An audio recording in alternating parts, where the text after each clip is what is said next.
Alright, let's continue with the HTML crash course.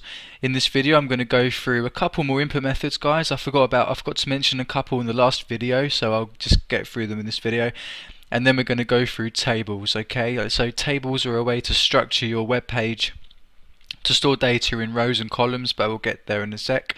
And I think that is the last main concept I want to talk to you guys in HTML. After that, we'll just go through a couple of other things, and then we'll do I was thinking of doing an example project so we can apply all of our knowledge and learn HTML like that. So alright, the first thing I want to do is make another paragraph tag.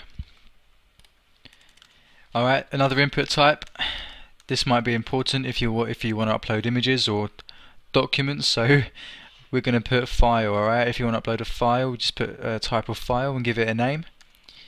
Okay, like avatar, for example, if you're doing a social networking site. Alright, so guys, so there you go, there it is. That's the default look of it. Choose file.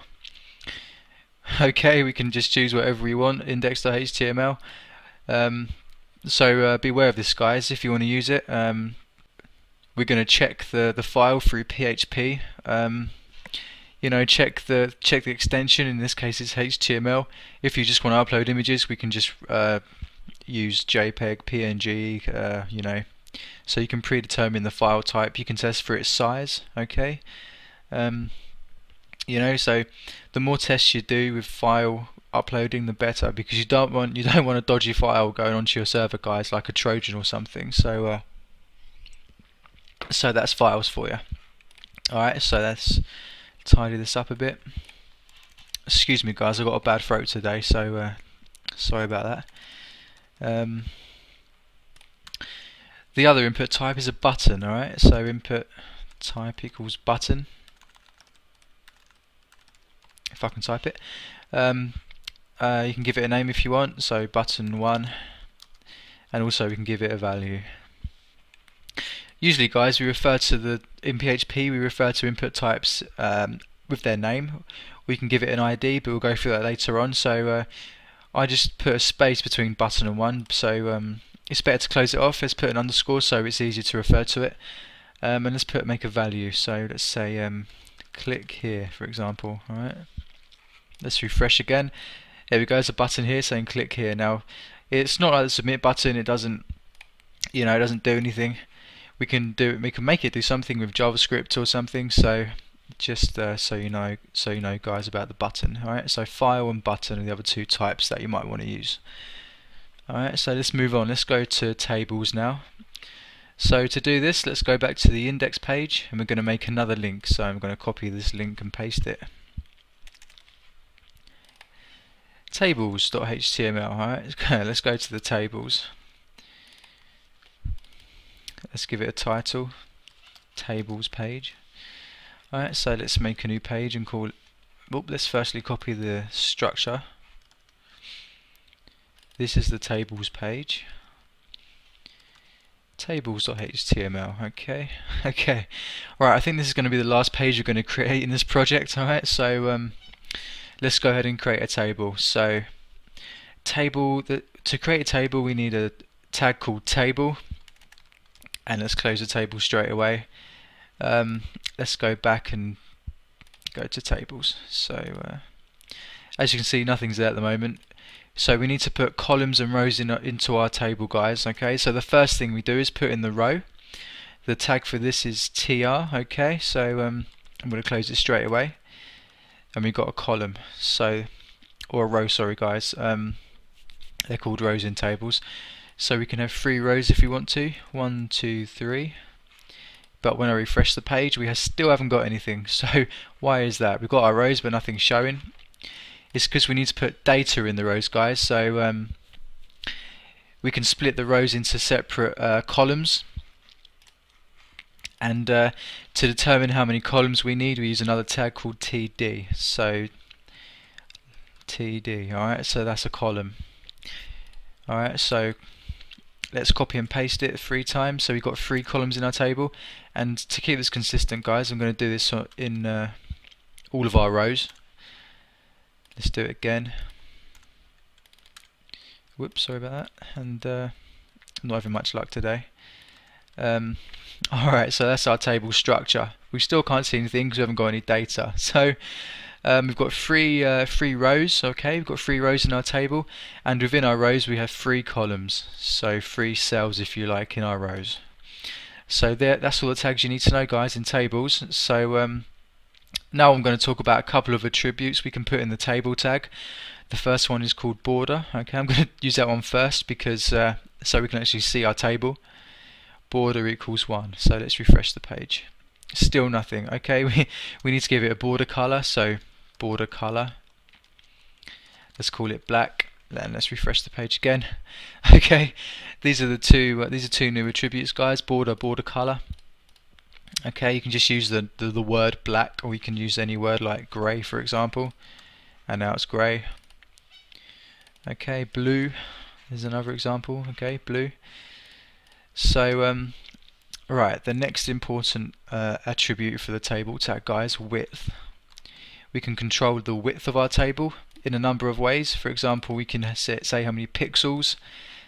Let's refresh. That's 100 pixels. Okay. Okay. Let's change it to percentage. 100%. And now it's 100% of our web page. No matter how big it is, it will automatically update depending on the page width. So that's handy. So with width, we can do height as well. Height equals 100%. I'm going to save that and refresh. Alright, so as you can see, the table is 100% of the page, of the height of the page. Alright, so let's ignore the script ignores the text or any data on the page itself. The height of the table is the actual height of the browser. Alright, so as you can see, it's changing now. So I wouldn't use height like that, guys. So let's delete that and go back to the width. A couple more attributes, guys. Cell padding pads the cell out a number of pixels. We can refresh, and as you can see now, they're padded to 5 pixels. Okay. And another thing is cell spacing, which spaces the cell out, which is different from padding. Padding pads the cell within the cell, if you like. It's a part of the cell itself, but the cell spacing spaces the cells out. So let's put the 5 here again. Alright, so as you can see, they're spaced out. Padding is a part of the cell. Cell spacing is not. It just spaces the cells out, guys. So that's that. So let's go and put some stuff in our cells, guys. You can put anything in your cells. Text here, you can put that in the cell, and that's going to be the first cell on the first row. So this cell. Let's do that. Text here. Alright. So second cell. Third cell. Cell, if I can spell it properly. And as you can see, the cells have automatically adjusted their width. Looks pretty good. And that's our first row, guys. Remember, we declare the row in a tr tag, and within the tr we do the td, so the table data. Table row, table data. That's all we need to know. Alright. The next thing, guys, okay, I'm just going to make this smaller. The background color. We can change the background color, BG color. And remember, color is spelled OR. The background color can be anything we want, for example, grey, so we can read our text. Alright, so that's that. So that's the background color. We can do this with all the table data cells, if you like, or we can just put it. Let's see if we can put it in the table row. Yep, we could. That does the whole row. Can we put it in the actual table tag as well? Yep. And then it changes the whole table to the background color of grey. So that's that, guys. So I'm just going to change my cell spacing to 0. I think the default value is 1, so change it to 0 so there's no spacing. And that's it, guys. That's tables for you. Instead of having 100%, for example, we can put 300 pixels, so just 300. Alright, so that's that. We can put images in the tables. We can separate these out a bit. Image source equals, let's dive into our smileys folder again, okay? Smiley05.jpg this time. For you guys who haven't seen my previous videos, I've just got a smileys folder on my desktop with all my HTML files, and my images are there. I've got 9 of them, one of them's in there. So Alright, so let's give it a the image or alternative, sorry. Smiley 5. To let the search engines know what we're up to. Let's refresh the page. Alright, this one's pretty cool. So we can put anything we want inside tables, guys. And as you can see, if the width we specified isn't large enough, the table automatically adjusts, and just something you guys should be aware of. So you know, this is the basics of tables. I'm not going to waste any more time and put a load of data in these cells.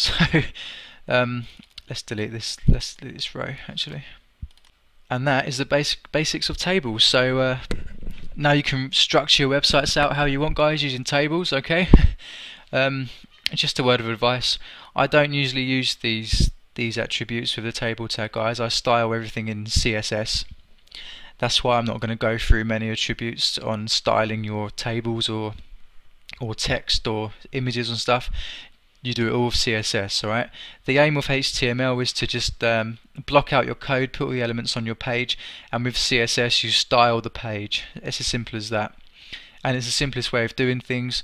Alright, so the CSS will be separate from the HTML document. We link the CSS file in the header, and that's it. So block out the page with HTML, style the page with CSS. Okay, so that's tables, guys. Thanks for watching. In the next video I think I'll wrap things up a bit, and I hope you've learned a lot about HTML, so I'll see you in the next video.